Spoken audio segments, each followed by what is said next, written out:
ఒరులేమేమియనర్చిన నరవర అప్రియము తన మనంబునకగు తానురులకు నది చేయకునికి పరాయణము పరమధర్మ పదములకెల్లన్ అంటాడు భీష్ముడు భారతంలో. మనం ఎవరినైనా ఇతరుల్ని ఏదైనా అనే ముందు వాళ్ళు మనని అట్లా అంటే మనకెంత బాధ కలుగుతుందా సంతోషం కలుగుతుందా ఆలోచించాలి. మనం ఎవరికైనా ఏదైనా చేసే ముందు వాళ్ళు మనకి అట్లాంటి పని చేస్తే ఎట్లా ఉంటుంది అన్నది ఆలోచించుకోవాలి. మనం ఇతరులను ఒక మాట అంటే వాళ్ళు బాధపడతారు అని తెలిసినప్పుడు అటువంటి మాటలు మాట్లాడకూడదు.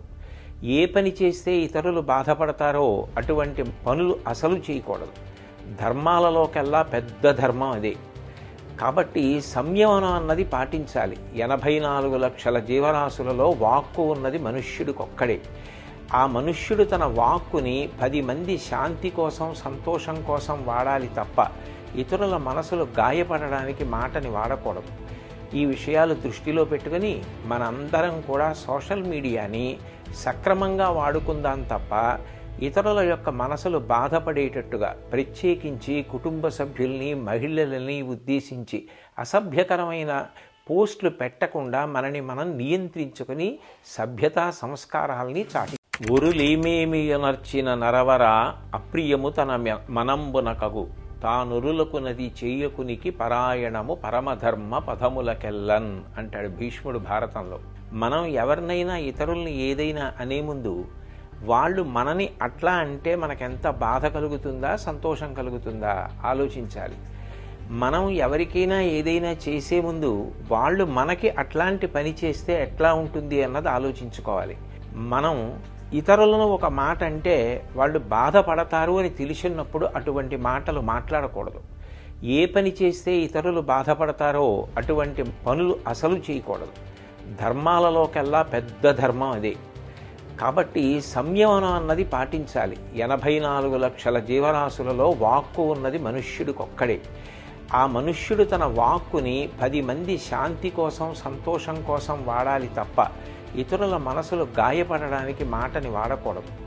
ఈ విషయాలు దృష్టిలో పెట్టుకుని మనందరం కూడా సోషల్ మీడియాని సక్రమంగా వాడుకుందాం తప్ప ఇతరుల యొక్క మనసులు బాధపడేటట్టుగా ప్రత్యేకించి కుటుంబ సభ్యుల్ని మహిళలని ఉద్దేశించి అసభ్యకరమైన పోస్టులు పెట్టకుండా మనని మనం నియంత్రించుకుని సభ్యతా సంస్కారాల్ని చాటి. ఒరులేమేమియనర్చిన నరవర అప్రియము తన మనంబునకగు తానురులకు నది చేయకునికి పరాయణము పరమధర్మ పదములకెల్లన్ అంటాడు భీష్ముడు భారతంలో. మనం ఎవరినైనా ఇతరుల్ని ఏదైనా అనే ముందు వాళ్ళు మనని అట్లా అంటే మనకెంత బాధ కలుగుతుందా సంతోషం కలుగుతుందా ఆలోచించాలి. మనం ఎవరికైనా ఏదైనా చేసే ముందు వాళ్ళు మనకి అట్లాంటి పని చేస్తే ఎట్లా ఉంటుంది అన్నది ఆలోచించుకోవాలి. మనం ఇతరులను ఒక మాట అంటే వాళ్ళు బాధపడతారు అని తెలిసినప్పుడు అటువంటి మాటలు మాట్లాడకూడదు. ఏ పని చేస్తే ఇతరులు బాధపడతారో అటువంటి పనులు అసలు చేయకూడదు. ధర్మాలలోకెల్లా పెద్ద ధర్మం అదే. కాబట్టి సంయమనం అన్నది పాటించాలి. 84 లక్షల జీవరాశులలో వాక్కు ఉన్నది మనుష్యుడికొక్కడే. ఆ మనుష్యుడు తన వాక్కుని 10 మంది శాంతి కోసం సంతోషం కోసం వాడాలి తప్ప ఇతరుల మనసులు గాయపడడానికి మాటని వాడకూడదు. ఈ విషయాలు దృష్టిలో పెట్టుకుని మనందరం కూడా సోషల్ మీడియాని సక్రమంగా వాడుకుందాం తప్ప ఇతరుల యొక్క మనసులు బాధపడేటట్టుగా ప్రత్యేకించి కుటుంబ సభ్యుల్ని మహిళలని ఉద్దేశించి అసభ్యకరమైన పోస్టులు పెట్టకుండా మనని మనం నియంత్రించుకుని సభ్యతా సంస్కారాల్ని చాటి.